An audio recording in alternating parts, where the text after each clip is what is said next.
তো গাইস আজি আমি আকৌ আহিলো নতুন এখন ভিডিঅ'ৰ সৈতে। যোৱা লাষ্ট যোনটো ফুচকা চেলেঞ্জ আছিলে সেই চেলেঞ্জত আপোনালোকে যি মৰম দিছে তাৰ বাবে আজি আকৌ আমি আহিলো। আৰু আজি কণ্টেষ্টত এইটো আছে যে 1 মিনিট সময় দিয়া হ'ব। 1 মিনিটত যিমান কেইটা ফুচকা খাব পাৰিব পাৰ ফুচকাত 5 টকাকৈ পাব। আৰু যদি আপোনালোকে কোনোবাই ফুচকা চেলেঞ্জত আহিব বিচাৰে মোৰ ভিডিঅ'টো শ্বেয়াৰ কৰিব। শ্বেয়াৰ কৰিলে পাৰ ফুচকাত 10 টকাকৈ পাব। তো আমি এতিয়া ষ্টাৰ্ট কৰি আছো। ৰেডি ৰেডি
হৈ গ'ল। 1 মিনিট হৈ গ'ল।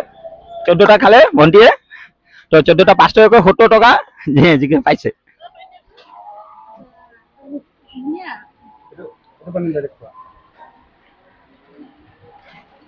এতিয়া তুমি ভাল লাগিছে, বহুত ভাল লাগিছে। আৰু মোৰ ভিডিঅ' চোৱা নাই? আপোনাৰ ভিডিঅ' চাওঁ, সেইকাৰণে আজি আপোনাক মাতি ল'ব আছে। আমি ট্ৰাই কৰো, আজিলৈকে পোৱা নাই ইউটিউবাৰ বিলাকে। আপোনাক ফাৰ্ষ্ট পালো, ভাল লাগিছে, বহুত ভাল লাগিছে।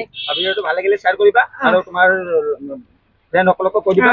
ভিডিঅ'টো যদি শ্বেয়াৰ কৰে পাৰ ফুচকাত 10 টকাকৈ পাব। ঠিক আছে, ধন্যবাদ।